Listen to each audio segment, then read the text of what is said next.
చిన్నప్పుడు మేము ఇలానే తింటాం. తినేవాళ్ళు కామెంట్ చేయండి, షేర్ చేయండి.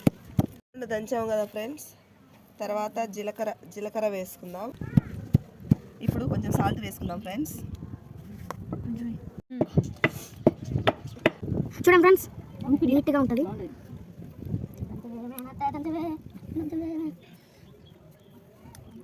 ఇలా ఉండలు చేసుకోవాలి ఫ్రెండ్స్, మెత్తగా దంచాక.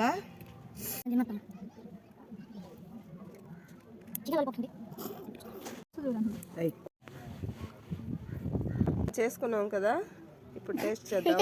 ఇప్పుడు తినబోతున్నా. అదిరిపోయింది ఫ్రెండ్స్, మీరు కూడా ట్రై చేయండి. లైక్, షేర్, సబ్స్క్రైబ్ చేసి కామెంట్ పెట్టండి ఫ్రెండ్స్. ఇప్పుడు తింటాను చూడండి ఫ్రెండ్స్. అబ్బా ఏమన్నుందండి, మీరు ఎప్పుడైనా చేసుకొని ఇట్లా తినుంటే ఖచ్చితంగా కామెంట్ చేయండి. సరే కూర్చోరా, ఇంత మంచి చాలా బాగుంది.